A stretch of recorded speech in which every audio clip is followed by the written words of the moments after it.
Gold, trusted gold buyers. మీరు తాకట్టు పెట్టిన బంగారాన్ని విడిపించి ఈ రోజు ఉన్న మార్కెట్ ధరకు కొనబడను. ఇదొక రియల్ స్టోరీ కాదు, ఇదొక రియల్ ఫిక్షన్ కాదు, కానీ this is the real fire which is happening in between Israel and Iran. ఏ క్షణాన ఏ మిసైల్ ఎప్పుడు పేలుతుందో తెలీదు. ఇవాల్టి మిత్రులు రేపు ఎవరికి శత్రువులుగా మారుతున్నారో, ఇవాల్టి శత్రువులు రేపు ఎవరికి మిత్రులు అవుతారో కూడా అర్థం కాని సినారియో. ఇవన్నీ పక్కన పెడితే అసలు మతం పేరుతో యుద్ధం జరుగుతోందా, పవర్ పేరుతో యుద్ధం జరుగుతోందా, రివెంజ్ కోసం యుద్ధం జరుగుతోందా, దేని ఆధిపత్యం కోసం యుద్ధం చేస్తున్నారు అన్నది కూడా అర్థం కాని నేపథ్యంలో వరల్డ్ వార్ 3కి తెరలేస్తే పరిస్థితి ఏంటి అని వస్తున్న క్వశ్చన్స్కి భారతదేశం ఇజ్రాయెల్ని సపోర్ట్ చేస్తుందా లేకపోతే ఇరాన్ని సపోర్ట్ చేస్తుందా, ఎవరికి సపోర్ట్ చెయ్యకపోయినా రిస్క్ ఎక్కువగానే ఉందా, వీటన్నిటికీ సంబంధించిన సమగ్రమైన సమాచారాన్ని తెలుసుకునే ప్రయత్నం చేద్దాం. నాతో మాట్లాడడానికి senior journalist, a man of huge wisdom, Suresh Kochattil garu ఉన్నారు. సార్ నమస్తే. నమస్తే. సార్, ఇజ్రాయెల్ వర్సెస్ ఇరాన్, ఈ రెండు దేశాల మధ్యలో యుద్ధ వాతావరణం ఇప్పుడు చూస్తుంటే ఎవరన్నా ఒక మాస్టర్ మైండ్ వెనకాల ఉండి ఈ యుద్ధానికి కారణమని అనుకోవాలా, లేకపోతే సైలెంట్గా ఎవరన్నా పాములు కదుపుతున్నారా అని అనాలా? ఏం చెప్తారు? దీనికి ఒక ఫ్లాష్ బ్యాక్ ఉందమ్మా. ఫ్లాష్ బ్యాక్ వెళ్ళాల్సి వస్తుంది. ఇజ్రాయెల్ ఎప్పటి నుంచి ఒక దేశంగా ఫామ్ అయిందో 1948లో అందరికీ స్వాతంత్రం వస్తుంది, ఇజ్రాయెల్ స్టేట్గా ఫామ్ చేసుకున్నారు వాళ్ళు ఇప్పుడున్న మేజర్ పోర్షన్ ఆఫ్ వాళ్ళ ల్యాండ్, ఇజ్రాయెల్ దగ్గర ఉన్న టెల్ అవీవ్ కానీ మిగతా ప్లేసెస్ కానీ హైఫా కానీ ఇదంతా వాళ్ళు డబ్బులు పెట్టి కొనుక్కున్నారు. ఆ టైంలో 48, 46, 47లో మొత్తం డెజర్ట్ ఉండేది కంప్లీట్గా, అక్కడ ఏం లేదు. సో అక్కడున్న అరబ్స్ ఏం చేశారంటే, ఇక్కడ ఏం చేసుకుంటాం మనం, ఈ పంటలు ఏం చేసుకోలేము, ఇక్కడ అసలు నీళ్ళు లేవు, ఎందుకు పనికిరాని ప్లేస్ అని చెప్పేసి ఇజ్రాయలీస్కి జూస్కి ఇది అమ్ముకుంటే వెళ్ళిపోయారు ల్యాండ్. అది వీళ్ళు కొనుక్కొని మొత్తం పోర్షన్ వాళ్ళ దగ్గర వచ్చినప్పుడు వాళ్ళు స్టేట్ ఆఫ్ ఇజ్రాయెల్ ఫామ్ చేసుకున్నారన్నమాట. స్టేట్ ఆఫ్ ఇజ్రాయెల్ ఫామ్ చేసిన తర్వాత మన అందరికి తెలుసు, జూస్కి ముస్లిం నేషన్స్కి ఎప్పుడు పడదు. ఇప్పుడున్న ఇజ్రాయెల్ చుట్టుపక్కల ఉన్న జార్డన్, సిరియా, లెబనన్, ఈజిప్ట్, ఇంకా ఇటువైపు పాలెస్టైన్, వీళ్ళెవరికి ఇజ్రాయెల్తో పడదు. అందరికన్నా ముందు మనకు తెలుసు 6 Day వార్ అని ఒక వార్ జరిగింది ఇజ్రాయెల్ మీద. ఈ అందరు కలిసి దాడి చేసిన 6 Day వార్లో వీళ్ళందరూ ఒకటే జాయింట్గా ఆపరేట్ చేసి ఇజ్రాయెల్ మీద దాడి చేసినా కానీ ఇజ్రాయెల్ గెలిచారు ఆ వార్. దాంట్లో చాలా మటుకు ఈజిప్ట్ దగ్గర ఉన్న కొంచెం ల్యాండ్, జార్డన్ దగ్గర ఉన్న కొంచెం ల్యాండ్ మొత్తం గుంజుకున్నారు ఇజ్రాయెల్. తర్వాత మనం చూసాం Yasser Arafat PLO, Palestine Liberation Organization చీఫ్గా ఉండి టెర్రరిస్ట్ గ్రూప్ నుంచి వాళ్ళకి నార్మల్ గ్రూప్కి వచ్చారు. దాని తర్వాత ఇత్సాక్ రబీన్తో అగ్రిమెంట్ సైన్ చేసి పీస్ అగ్రిమెంట్ సైన్ చేసినప్పుడు ఒక శాంతి వాతావరణం వచ్చింది ఆ ఏరియాలో.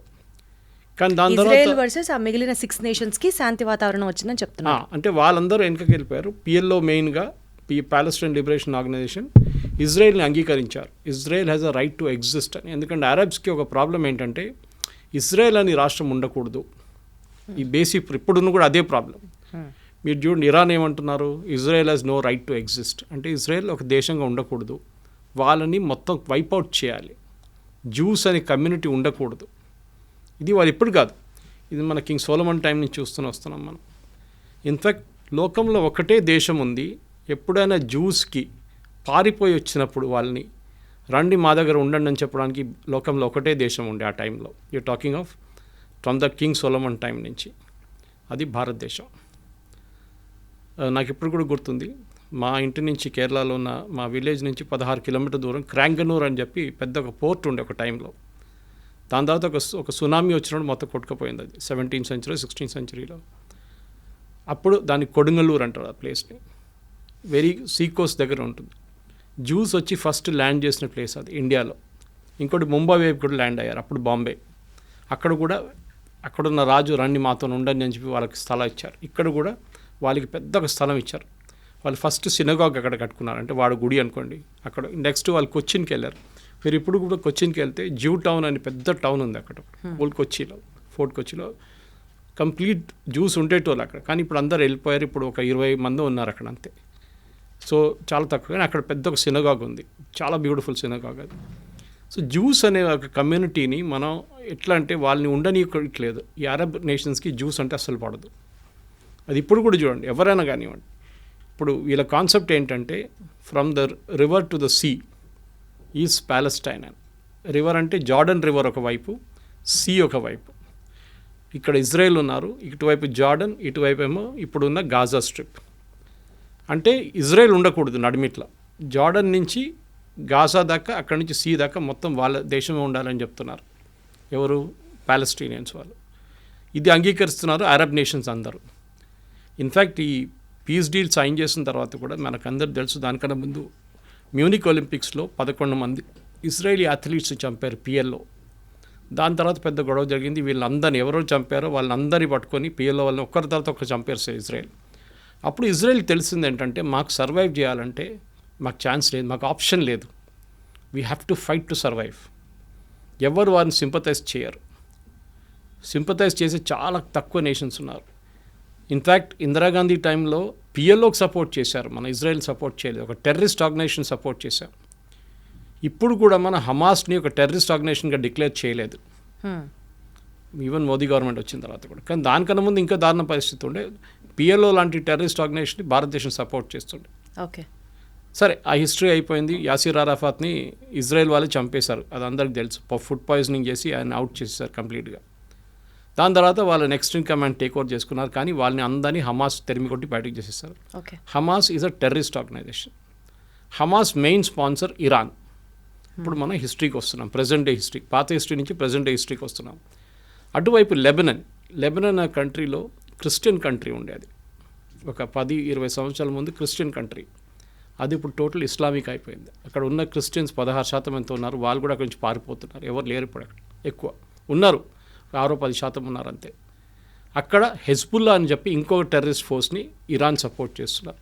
అంటే ఏం చేస్తారు, వీళ్ళకి డబ్బులు ఇస్తారు, వీళ్ళకి ఆయుధాలు ఇస్తారు, వీళ్ళకి కావాల్సిన టెక్నాలజీ ఇస్తారు, వీళ్ళకి కావాల్సిన మారల్ సపోర్ట్ ఇస్తారు, అన్నీ చెప్పిస్తారు ఇరాన్. సో మనకి హమాస్ అయిపోయింది, ఇటువైపు హెజ్బుల్లా అయిపోయింది. హమాస్ అని టెర్రరిస్ట్ ఆర్గనైజేషన్ అక్కడ పాలస్టీన్ అథారిటీ అని ఉండే, అంటే నడిపించడానికి, అంటే మన వెస్ట్ బ్యాంక్ కానివ్వండి గాజాని అడ్మినిస్టర్ చేయాల్సింది. అక్కడున్న గవర్నమెంట్ పేరు పాలస్టీనియన్ అథారిటీ, అది పిఎల్ఓ నుంచి వచ్చింది, యాసిర్ అరాఫాత్ టైం నుంచి వచ్చింది అనమాట.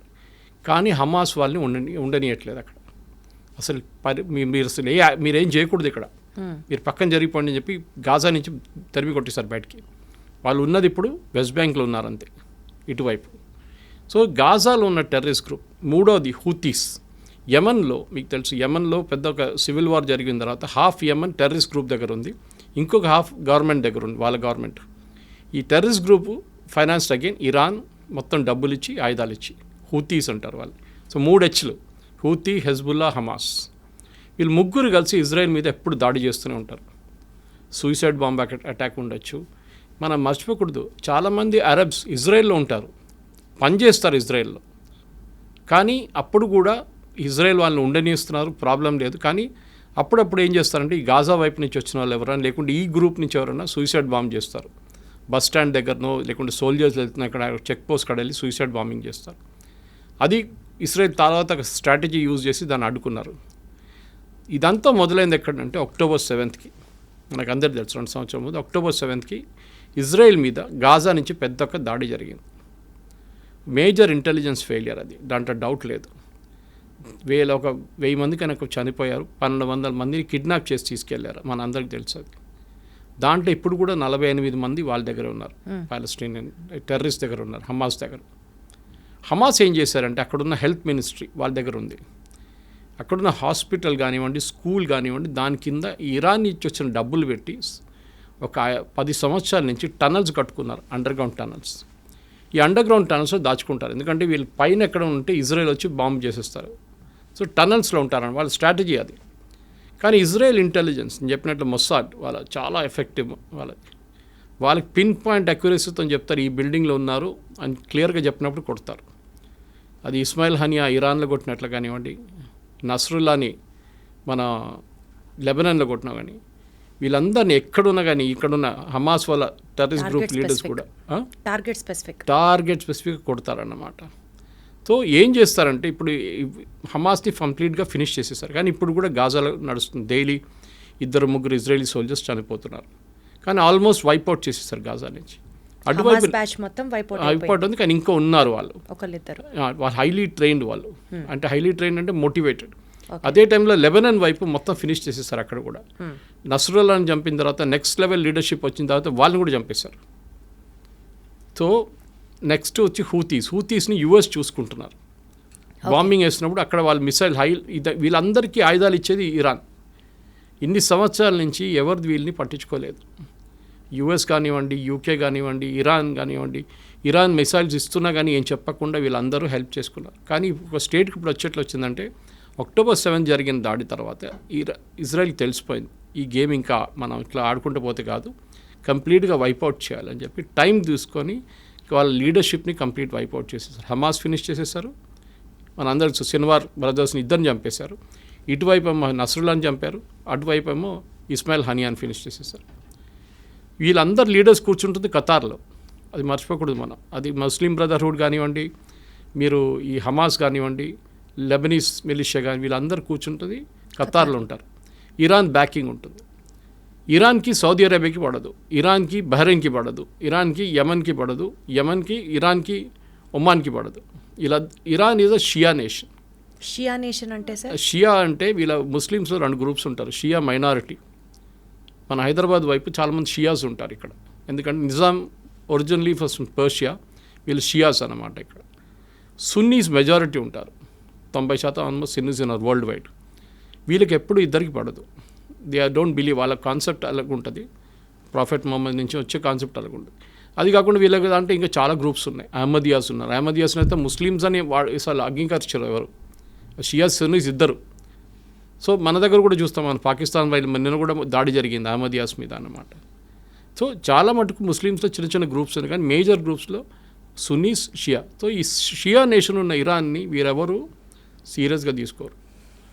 ఎవరు సౌదీ అరేబియా ఉండొచ్చు కానీ మిగతా. సో వాళ్ళ ఒక బలం చూపించడానికి ఇరాన్ ఏం చేశారంటే చాలా రోజుల నుంచి, అంటే అయతొల్లా ఖొమేనీ టేక్ ఓవర్ చేసుకున్నప్పటి నుంచి 70s ఆ టైంలో దానికన్నా ముందు ఇరాన్ చాలా మోడర్న్ నేషన్ ఉండే.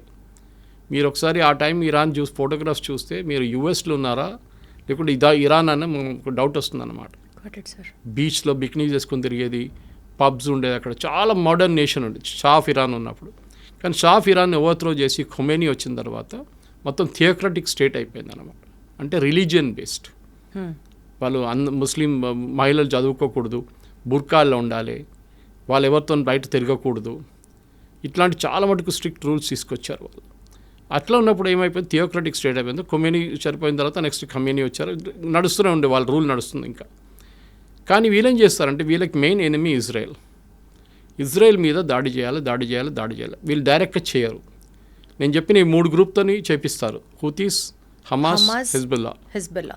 3 హెచ్లతో పని చేయించుకుంటారు వీళ్ళు. చాలా రోజుల నుంచి ఇజ్రాయెల్ పోన్లే అని చెప్పి ఊరుకున్నారు. కానీ October 7 జరిగిన తర్వాత their patience also ran out. వీళ్ళని వన్స్ ఫర్ ఆల్ ఫినిష్ చేసేసారని చెప్పి దిగారు వీళ్ళందరూ కలిసి. సో ఇజ్రాయెల్ గ్రేటెస్ట్ అడ్వాంటేజ్ ఏంటంటే వాళ్ళ మీద ఎప్పుడు దాడి జరుగుతూనే ఉంటుంది. నేను చెప్పాను చూడండి, 6 Day వార్ జరిగింది, ఇంకోటి యామ్ కిపూర్ వార్ అని ఇంకోటి ఉండే. వాళ్ళ హోలియెస్ట్ హాలిడే రోజు దాడి చేశారు వాళ్ళ మీద. ఇప్పుడు మన దగ్గర దివాళీ రోజో లేకుంటే దసరా రోజు మనందరం కొంచెం రిలాక్స్ అవుతాం, కానీ మన ఆర్మీ రిలాక్స్ కారు. కానీ వాళ్ళ టైంలో వాళ్ళ ఆర్మీ కూడా కొంచెం రిలాక్స్ అయిపోతారు ఆ టైంలో. చాలా ఫెస్టివల్స్ అంటే వాళ్ళు చాలా సీరియస్గా తీసుకుంటారు. అదే రోజు దాడి చేశారు, ఓమ్ కిపూర్ అని చెప్పి. వాళ్ళ holiest days in there calendar అన్నమాట. ఆ వార్ కూడా ఇజ్రాయెల్ గెలిచారు. సో వీళ్ళకేంటంటే ఇప్పుడు ఇరాన్కి మేజర్లీ ప్రూవ్ చేయడానికి, అంటే మేము సౌదీ అరేబియా కన్నా పెద్దది, టర్కీ కన్నా మేము పెద్దవాళ్ళం అని చెప్పి వీళ్ళు మిసైల్ టెక్నాలజీని చాలా చోట్ల నుంచి కొనుక్కున్నారు. ఒకటి మెయిన్లీ నార్త్ కొరియా దగ్గర నుంచి కొనుక్కున్నారు వీళ్ళు టెక్నాలజీ అంతా. ఇంకోటి కొంచెం టర్కీ దగ్గర నుంచి కొనుక్కున్నారు. ఈ టెక్నాలజీని వీళ్ళు వాడుకున్నారు. దీని తర్వాత వీళ్ళు న్యూక్లియర్ అంబిషన్స్కి వచ్చేసారు. అక్కడే ప్రజెంట్ గొడవ అంతా మొదలైందన్నమాట. So you have to understand the historical context. దానికోసం మీకు ఫ్లాష్ బ్యాక్ అని చెప్పాను. 100% సార్, నాకు అంతా అర్థమైంది. థ్యాంక్ యూ సో మచ్ ఎంత క్లియర్గా ఎక్స్ప్లెయిన్ చేసినందుకు. ఫస్ట్ ఆడియన్స్కి కూడా హిస్టరీ తెలిస్తే ఇంకా ఎక్కువ ఫాలో అవుతారు.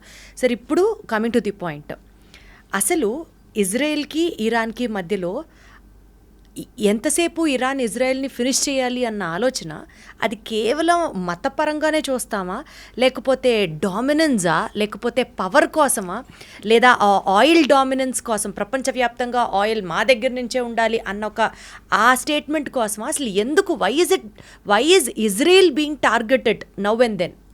ఇండియాను ఎందుకు టార్గెట్ చేస్తారండి? పాకిస్తాన్ కానీ మిగతా ఇస్లామిక్ నేషన్స్, టర్కీ చేస్తున్నారు, అజర్బైజాన్ చేస్తున్నారు. Why is India targeted? Hindu nation, okay, Hindu అంటే నేషన్ అంటారు. మతపరంగా. కానీ మన దగ్గర ఉన్న ముస్లిమ్స్ ఆఫ్టర్ ఇండోనేషియా తర్వాత మన దగ్గర అందరికన్నా పెద్ద సెకండ్ లార్జెస్ట్ ముస్లిమ్స్ ఉన్న దేశం భారతదేశం. మీరు అడిగిన మతం పరంగా కాదు ఇది. ఇది బేసికలీ వీళ్ళ లాజిక్. నేను స్టార్టింగ్ మీకు ఎక్స్ప్లెయిన్ చేశాను. Israel has no right to exist. రేపు చెప్తారనుకోండి పాకిస్తాన్ భారతదేశంగా ఉండనే అసలు వాళ్ళకి అర్హత లేదు, వాళ్ళని ఫినిష్ చేసేయాలంటే మీరు ఎట్లా రియాక్ట్ అవుతారు? మా దేశం, మా ప్రాబ్లం మీకెందుకు అని చెప్పి ఇజ్రాయెల్ ఏం చేశారంటే, సరే వీ హ్యావ్ టు ఎగ్జిస్ట్. మా మీద ఆల్రెడీ 2-3 పెద్ద యుద్ధాలు జరిగినాయి మా మీద, మేము అన్నీ గెలుచుకున్నాం. ఇంకోటి అక్కడ ఒక చుక్క నీళ్ళు పడదు, వర్షం పడదు. అప్పుడు కానీ వాళ్ళ అగ్రికల్చర్లో నంబర్ 1 ప్రొడక్షన్, టెక్నాలజీలో దే ఆర్ నంబర్ 1, మిలిటరీ టెక్నాలజీలో దే ఆర్ సూపర్. వాళ్ళ ఐరన్ డోమ్ చూసాం చాలా మటుకు. మనం ఇజ్రాయెల్ గురించి చెప్తున్నాను. ఇరాన్ కాదు, ఇరాన్ అక్కడి నుంచి కొనుక్కున్నారు దొంగతనంతో. అది పాకిస్తాన్ చేసినట్లనే. పాకిస్తాన్ న్యూక్లియర్ టెక్నాలజీ జర్మనీ నుంచి దొంగతనం చేసుకుని తీసుకొచ్చిన మనిషి ఏక్యూ ఖాన్. ఆయన సెటప్ చేశారు వాళ్ళ న్యూక్లియర్ అంబిషన్స్. ఇన్ఫ్యాక్ట్ ఆ టైంలో 1980s 90sలో ఇజ్రాయెల్ ఆఫర్ చేశారు ఇండియాకి, మేము పాకిస్తాన్ దగ్గర ఉన్న న్యూక్లియర్ టెక్నాలజీని మొత్తం ధ్వంసం చేస్తాం, ఇప్పుడు ఇలాగా ఇరాన్ మీద చేస్తున్నాడు, దాడి చేస్తామంటే అప్పుడున్న కాంగ్రెస్ గవర్నమెంట్ ఒప్పుకోలేదు. ఆలోచించండి, అప్పుడు చేస్తుంటే మనకి థ్రెట్టే ఉండదు పాకిస్తాన్ దగ్గర నుంచి. సరే దాని పక్కన పెడదాము. ఇప్పుడు ఇరాన్ కేసులో ఏమైందంటే, ఇరాన్కి న్యూక్లియర్ టెక్నాలజీ వాళ్ళ చేతికి దొరికింది, వాళ్ళకి యురేనియం దొరికింది, ఇంపోర్ట్ చేసుకోవచ్చు మీరు ఫర్ పీస్ఫుల్ పర్పసెస్.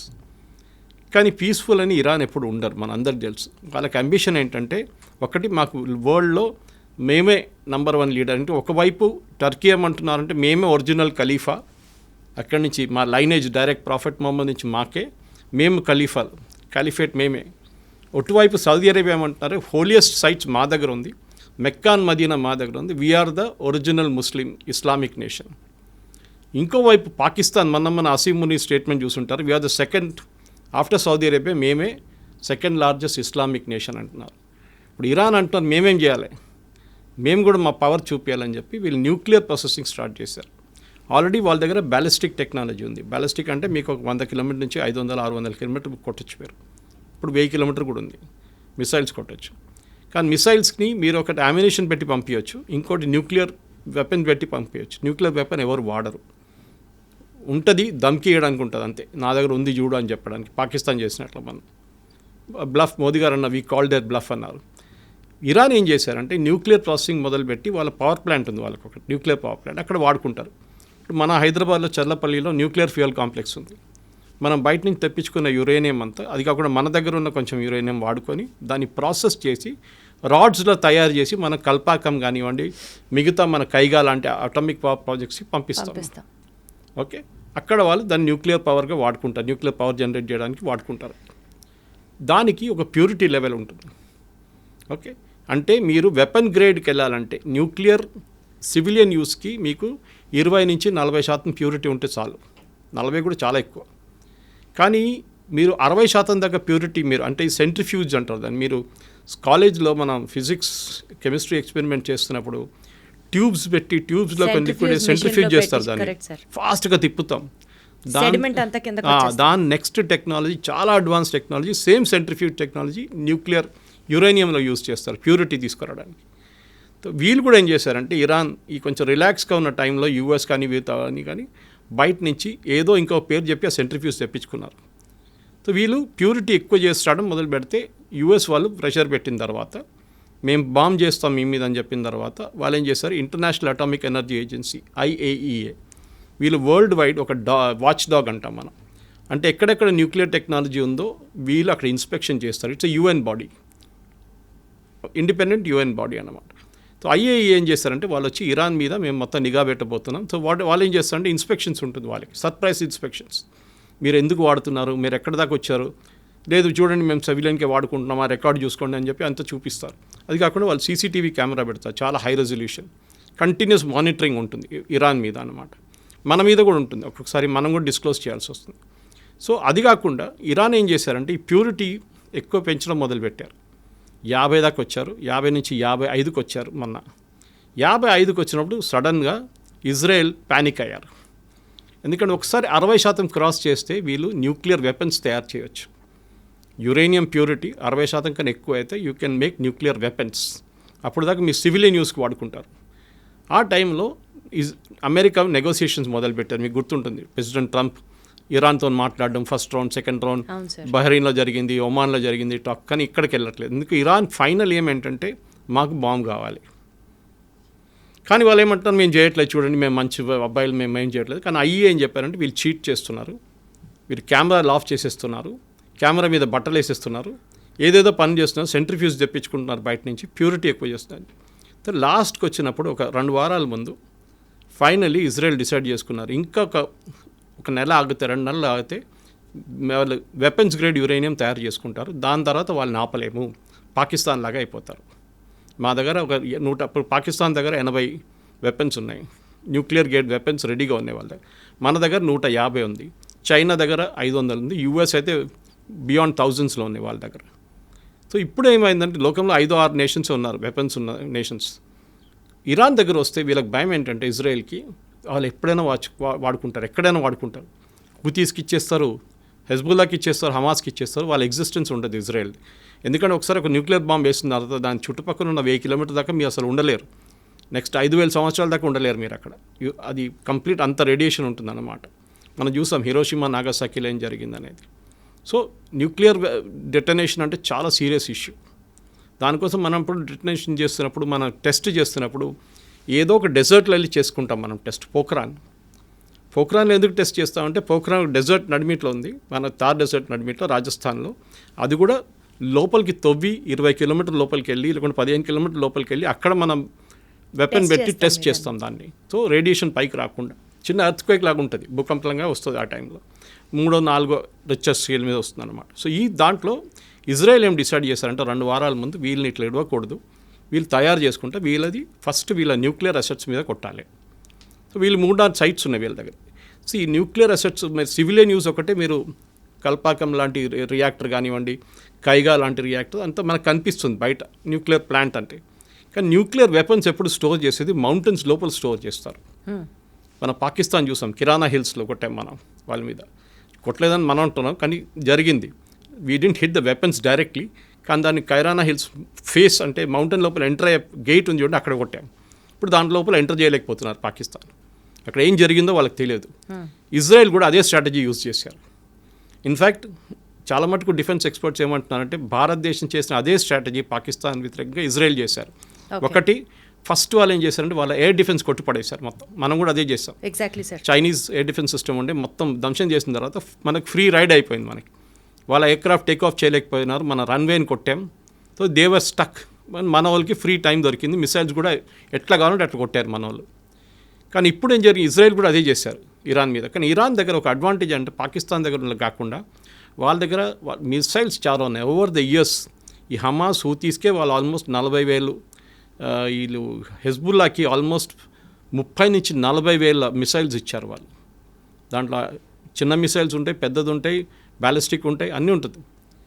అది కాకుండా ఇరాన్ దగ్గర కూడా 1,200 మిసైల్స్ ఉన్నాయి వేరియస్ కెపాసిటీస్లో. ఒకటి కొన్ని 100 కిలోమీటర్ డిస్టెన్స్ ఉంటే ఒకటి 500 కిలోమీటర్ డిస్టెన్స్ కొడుతుంది అనమాట. కొన్ని అట్మాస్ఫియర్కి వెళ్ళి మళ్ళీ రీఎంటర్ అవుతుంది. దాన్ని ట్రాక్ చేయడం చాలా డిఫికల్ట్.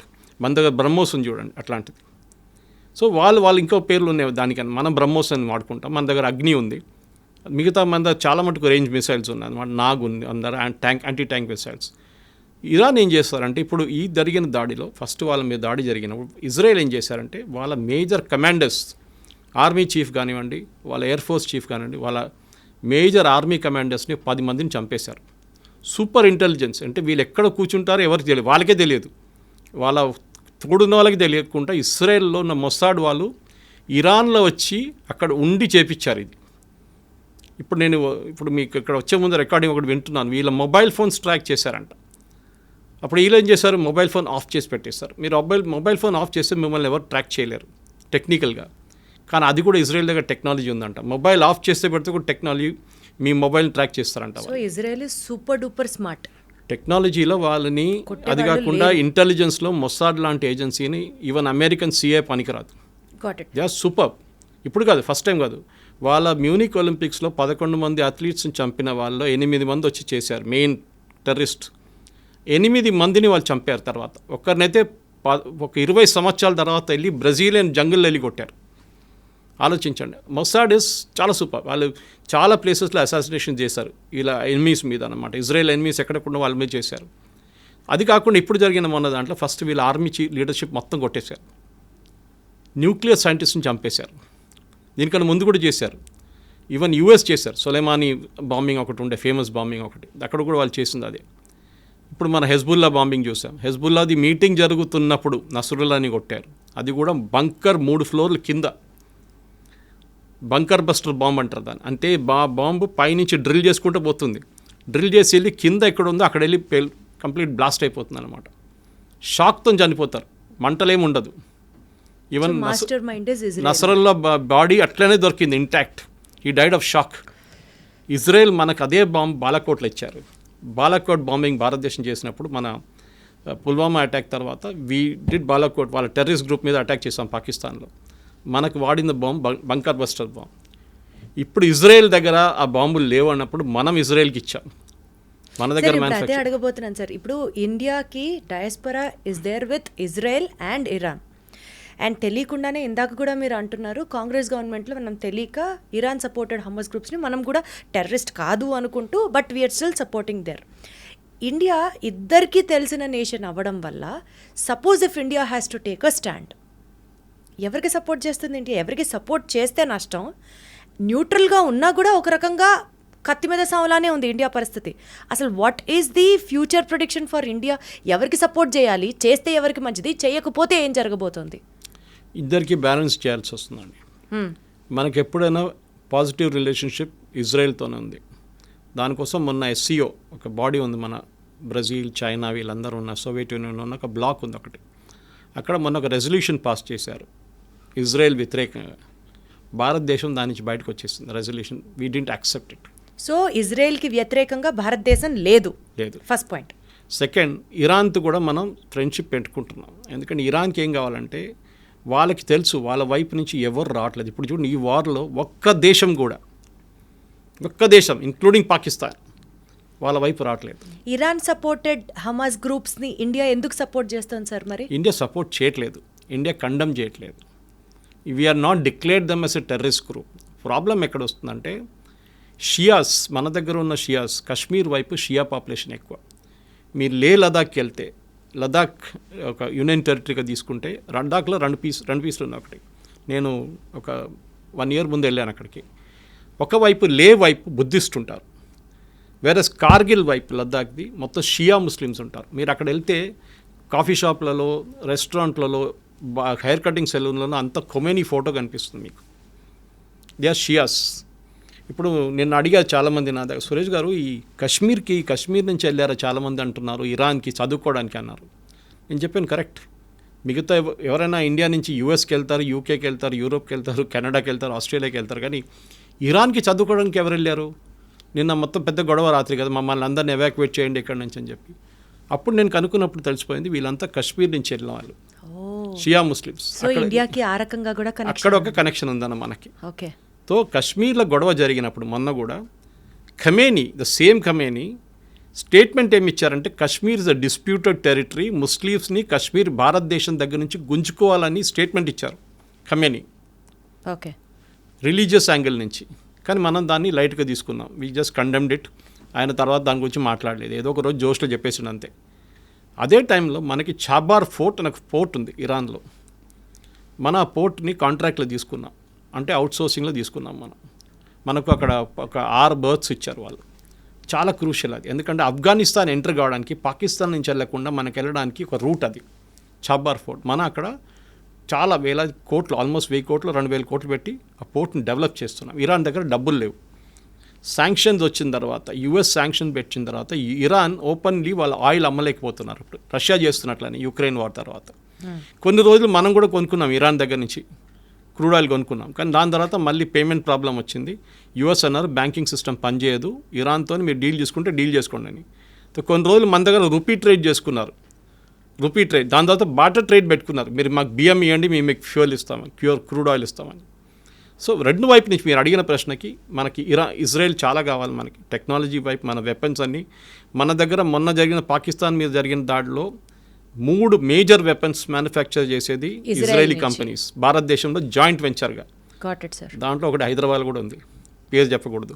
హైదరాబాద్ కూడా ఉంది, ఒకటి బెంగళూరులో ఉంది. సో వాళ్ళ వెపన్స్ మనం వాడుకుంటున్నాం. వాళ్ళతో జాయింట్ ఫ్రెండ్షిప్ ఉండాలి లాంగ్ టర్మ్. ఎందుకంటే ఈ అయోత్తోలో ఎప్పుడు పోతాడో తెలియదు. ఇప్పుడు కనిపించలేదు అంటున్నాం, 3 రోజుల కనిపించట్లేదు, ఎక్కడున్నారో ఎవరికి తెలియదు. ఈ రెజ్యూమ్ ఎప్పుడు పోతుందో తెలియదు.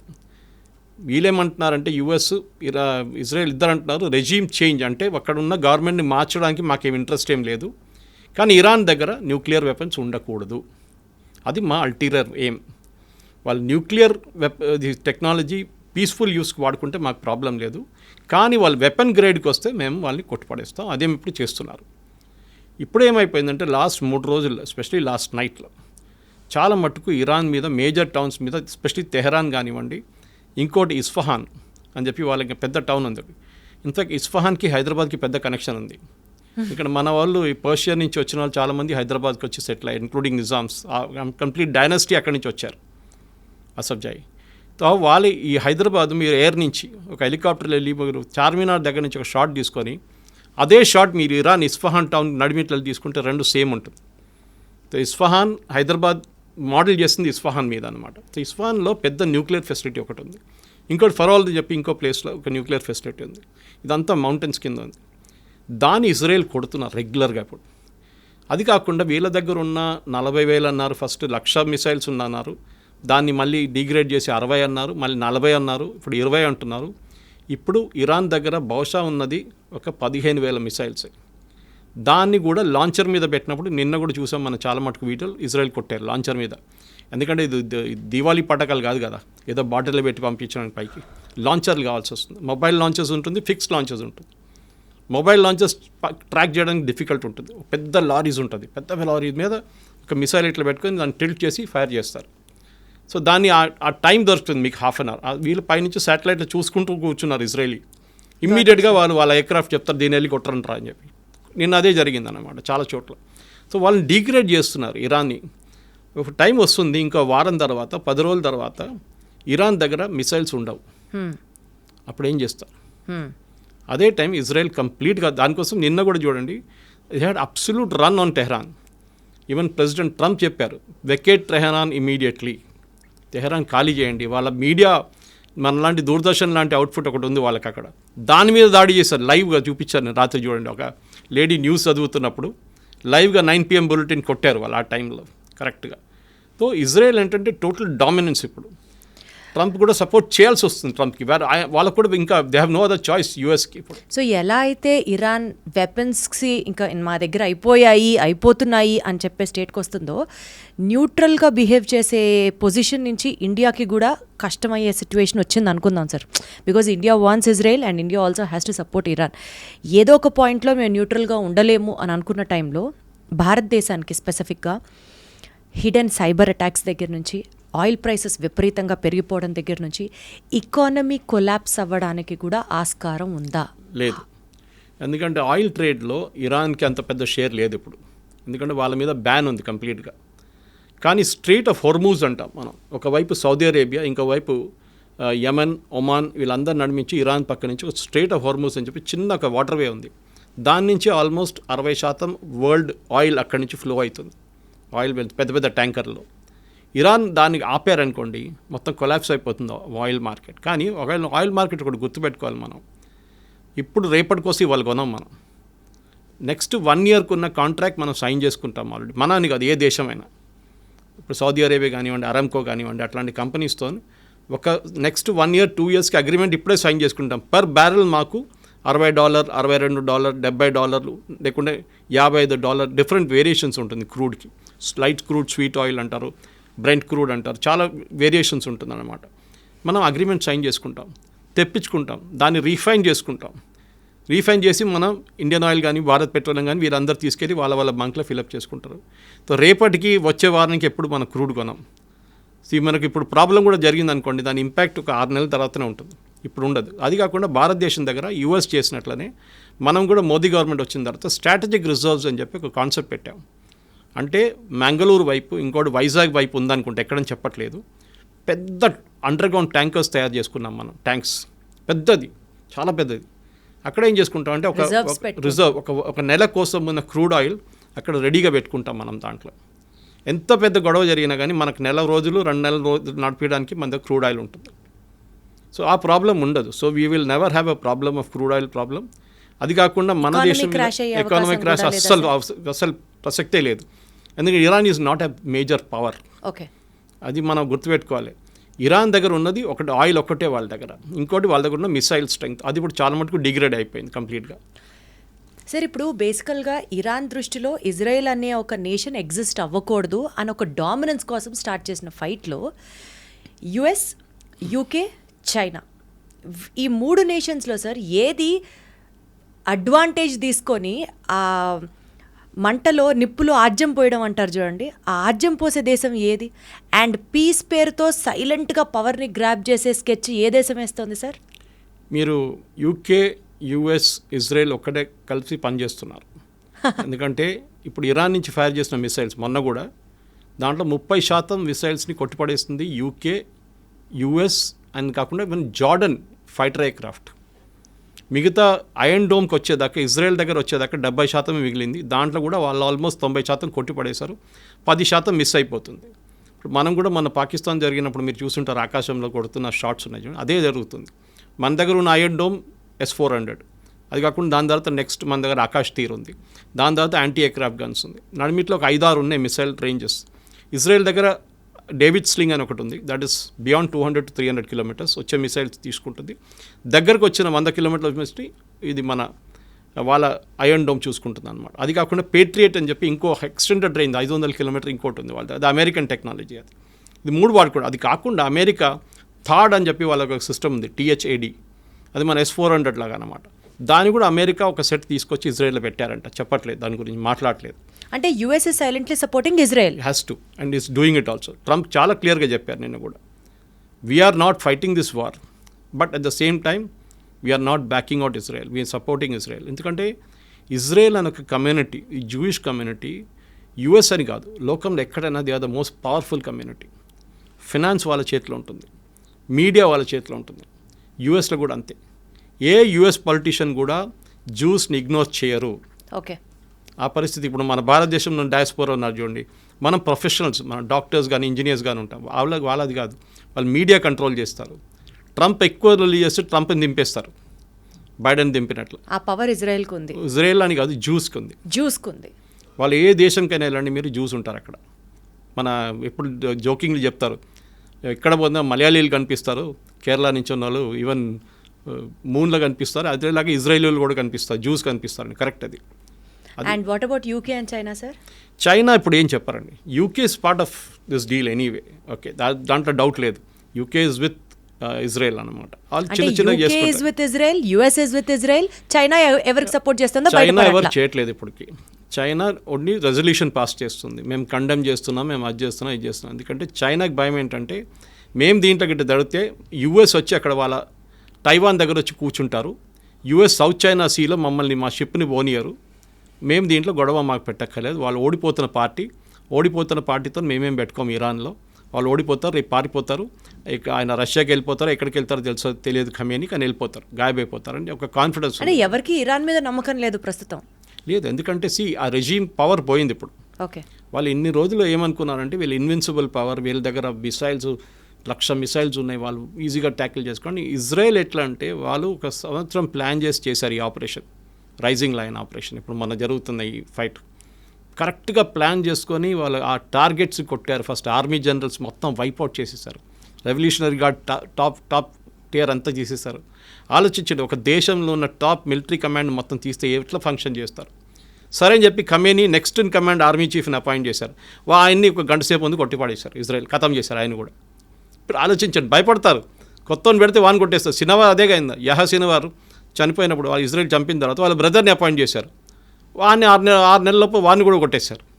అదే సార్, ఇజ్రాయెల్ మాస్టర్ మైండ్తో చూసుకుంటే ఇది కేవలం ఇజ్రాయెల్ వర్సెస్ ఇరాన్లా చూడాలా, లేకపోతే is this paving a way for third world war? Third world war ఇక్కడ జరగదండి, ఇట్స్ ఓన్లీ ఎ కాన్సెప్ట్.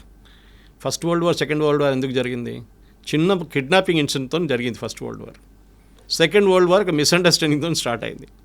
దాని తర్వాత వీళ్ళందరూ వచ్చి పడ్డారు, జర్మనీ కానివ్వండి, ఫ్రాన్స్ కానివ్వండి, తర్వాత లాస్ట్ యూఎస్ కూడా వచ్చి పడ్డారు. అలా ఒక్కొక్క దేశం కలుసుకుంటూ వెళ్తే వరల్డ్ వార్ ఎప్పుడు జరగదు.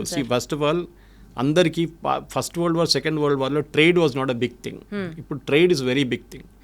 అందరికి భయం ఏంటంటే ఇప్పుడు ఏదైనా యుద్ధం వస్తే మా ట్రేడ్ పెద్ద దెబ్బతింటుందని. ఇప్పుడు చూడండి, యుక్రెయిన్ రష్యా 3 సంవత్సరాల నుంచి కొట్టుకుంటున్నారు. ఎవరైనా కలుస్తున్నారండి? ఎవరు కలవట్లేదు.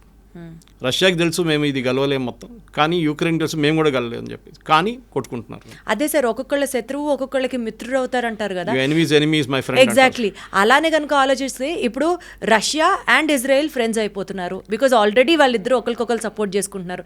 ఇలా ఒక్కొక్క దేశం యాడ్ చేసుకుంటూ వెళ్తే రేపు ఒక పెద్ద విధ్వంసం జరుగుతుందా అని భయం వేస్తుంది. ఏం కాదండి, వాళ్ళ సెల్ఫిష్ ఇంట్రెస్ట్ చూసుకుంటున్నారు. రష్యాకి ఇప్పుడు టైం లేదు.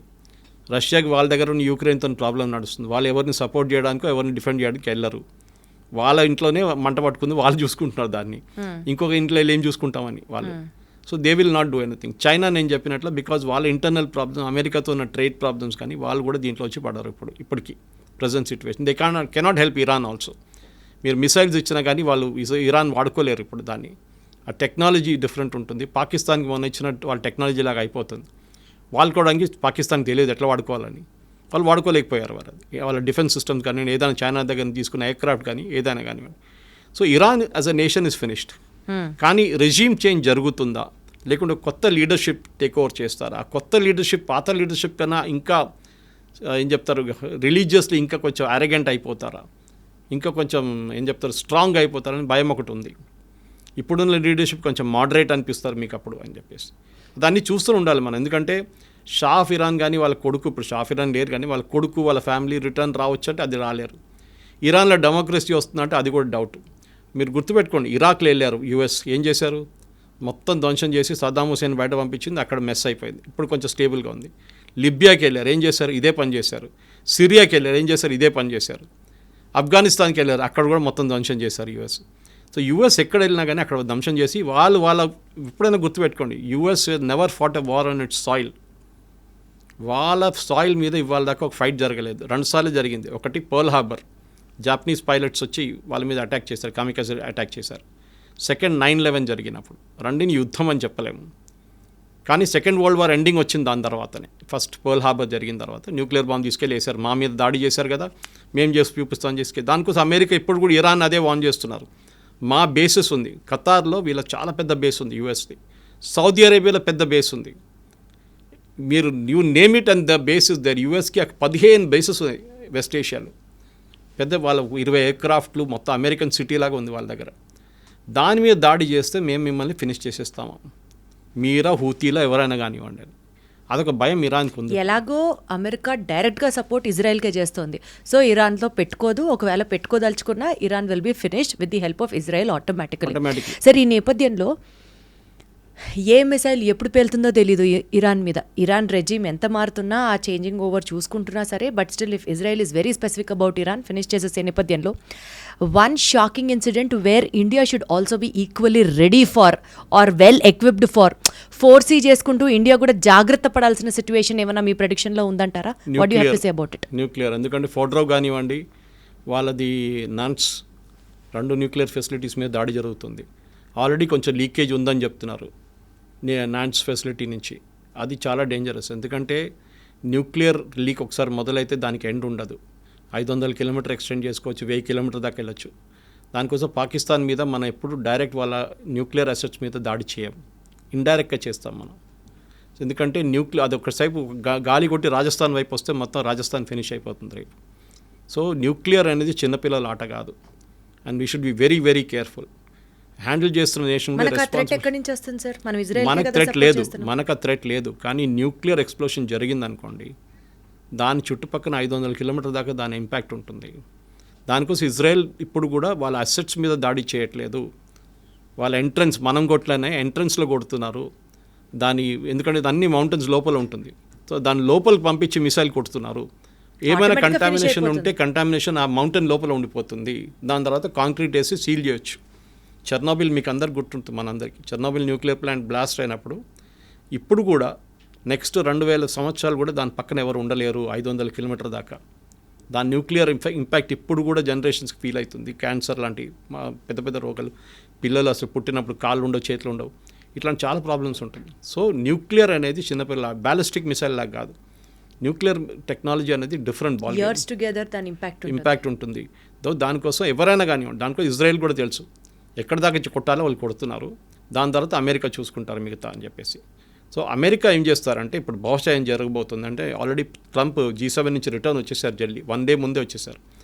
ఏం చేయబోతున్నారంటే they will hold nuclear assets transfer చేసుకుంటారు. ఇప్పుడు పాకిస్తాన్ దగ్గర కూడా అదే చేశారు. పాకిస్తాన్ న్యూక్లియర్ అసెట్స్ మీద అమెరికా పట్టుంది. ఎందుకంటే అది కిட்ட తాలిబాన్ దగ్గర దొరికింది అనుకోండి, ఫినిష్డ్. తాలిబాన్ రేపు తీసుకొచ్చి US మీద వేస్తారు. వాళ్ళకి అది భయం ఉంది ఒకటి. ఎవరు టెర్రరిస్ట్ చేతిలో పడకూడదు, అది మెయిన్ స్ట్రాటజీ. అది ఇజ్రాయెల్ ఉండనివ్వండి, US ఉండనివ్వండి, UK ఉండనివ్వండి, మనం కూడా అంతే. న్యూక్లియర్ కమాండ్ అనేది ఒక డెమోక్రటిక్ గవర్నమెంట్లో డిఫరెంట్ ఉంటుంది. ప్రైమ్ మినిస్టర్ దగ్గర న్యూక్లియర్ బటన్ ఉంటుంది లాంచ్ చేయాలంటే, కానీ ప్రైమ్ మినిస్టర్ మోదీ సపరేట్ ఆ బటన్ ప్రెస్ చేయలేరు. ఒక చైన్ ఆఫ్ కమాండ్ ఉంటుంది. చాలామంది అప్రూవ్ చేసి లాస్ట్లో బాంబింగ్ కోసం అప్రూవల్ వస్తుంది అనమాట. అండ్ మనకు already no first use policy ఉంది. సో మనం ఇప్పుడు వాడం, కానీ మన దగ్గర 180 దాకా రెడీమేడ్ మిసైల్స్ ఉన్నాయి. దాన్ని అసెంబుల్ చేయడం, పంపించడం. న్యూక్లియర్ మిసైల్స్ ఎప్పుడు అసెంబుల్ చేసి పెట్టరు, కానీ ఫిట్ చేయాల్సి వస్తుంది అనమాట. వార్ హెడ్ అది మిసైల్ ఉంటుంది, దాని మోటార్ ఉంటుంది, దాని మిగతా పార్ట్స్ ఉంటుంది, లాస్ట్ వార్ హెడ్ ఉంటుంది. దానిలో నార్మల్ బాంబ్ పెట్టచ్చు, న్యూక్లియర్ బాంబ్ పెట్టచ్చు, కానీ న్యూక్లియర్ బాంబ్ ఎవరు వాడరు. I keep repeating this.